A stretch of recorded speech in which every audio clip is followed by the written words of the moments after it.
you've seen quite a transition in your lifetime. Am I correct about that? That's correct. You know, I will start by telling you where I was born, the great political events that have in a way transformed my life, and I lived in 3 continents, and I would like to take you step by step so that to show the different way of life and how things evolved and where we are today.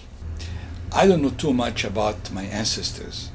All I know is the stories that I heard here and there from my father, mother, grandparents, and I would like to tell my stories to my children, grandchildren, and hopefully the next generation, and inform them about the way of life that I've existed, and maybe the lessons which I learned, and pass it on to them.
A haven to me means that it welcomes anyone, regardless of credentials, age, religion. A haven is just a place where anyone can enter, and that is really what I seek. I absolutely seek that.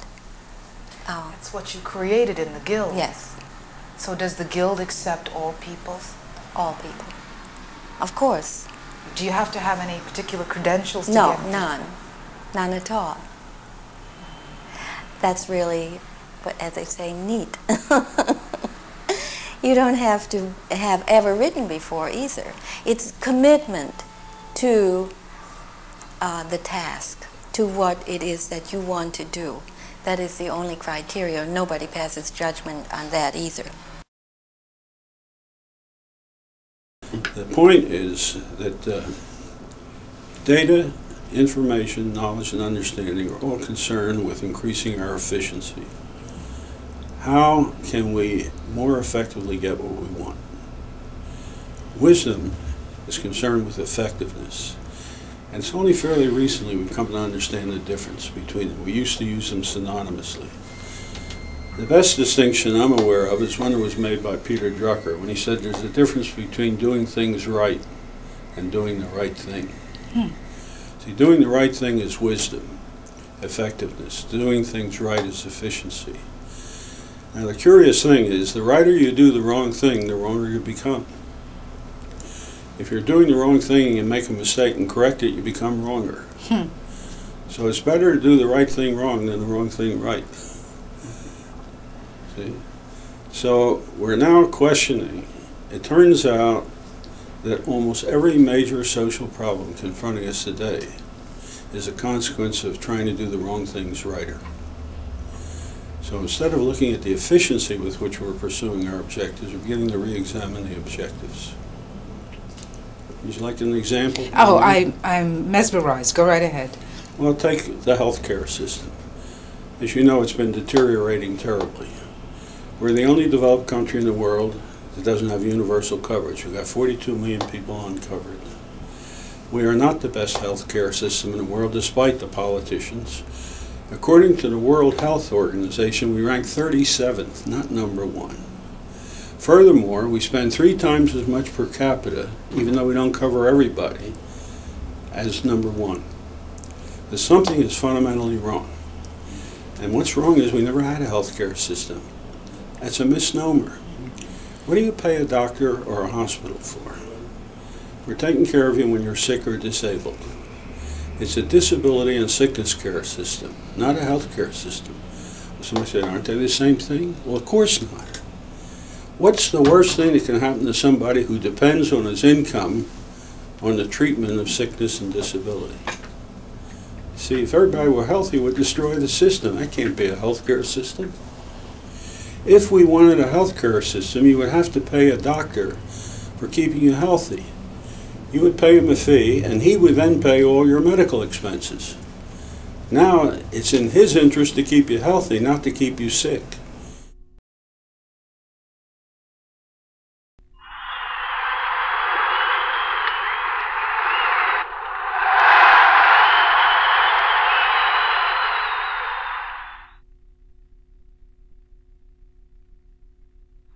I think my experiences as an individual and trying to identify role models.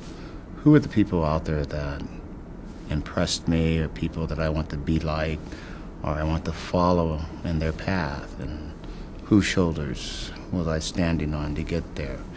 And didn't see a lot of opportunities for a lot of people, especially people of color, in terms of advancement.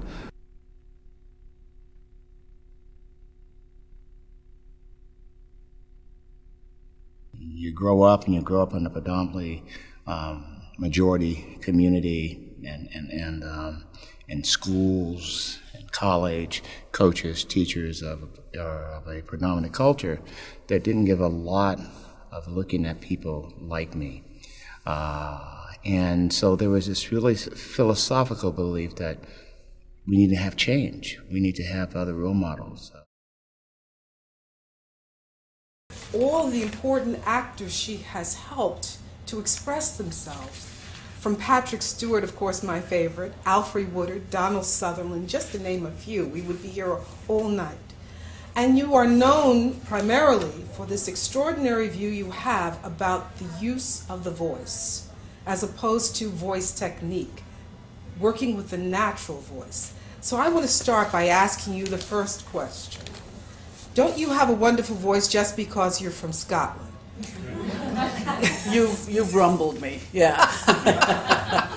It's not my training. It's my genetic background.